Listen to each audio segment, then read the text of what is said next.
Madharaasi movie review. Murugadoss గారు ఒకప్పుడు మంచి ఫిల్మ్ తీశారు.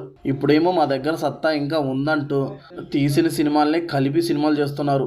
అమరాన్ తర్వాత శివకార్తికేయన్ గారు ఒక మంచి సినిమాతో వస్తారనుకుంటే ఈ మద్రాసి అనే బ్యాడ్ ఫిల్మ్తో వచ్చారు. సినిమా నాకైతే అస్సలు నచ్చలేదు.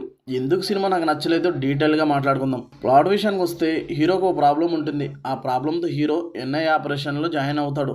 హీరోకు ఉన్న ప్రాబ్లం ఏంటి, ఎన్ఐఏ ఆపరేషన్కి హీరో ఎందుకు జాయిన్ అయ్యాడు, ఏం చేశాడు అనేది ప్లాట్.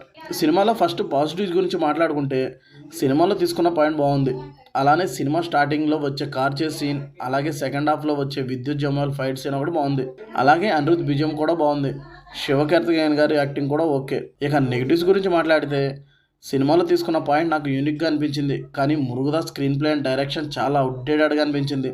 ఎప్పుడో తీసిన సినిమాని ఇప్పుడు రిలీజ్ చేసినట్టుంది. అలాగే సినిమాటోగ్రఫీ కూడా చాలా బ్యాడ్గా ఉంది. అలాగే రైటింగ్ కూడా చాలా కన్వీనియంట్గా ఉంది. టూ మచ్ సినిమాటిక్ లిబర్టీస్ తీసుకున్నారు. స్టార్టింగ్ చెప్పాను కదా తీసిన సినిమాలో తీస్తున్నారని. అది ఎందుకంటే తుపాకీ సినిమాలోకి గజని వస్తే ఏం జరిగిందో మనకి సినిమాలో ఉంటుంది.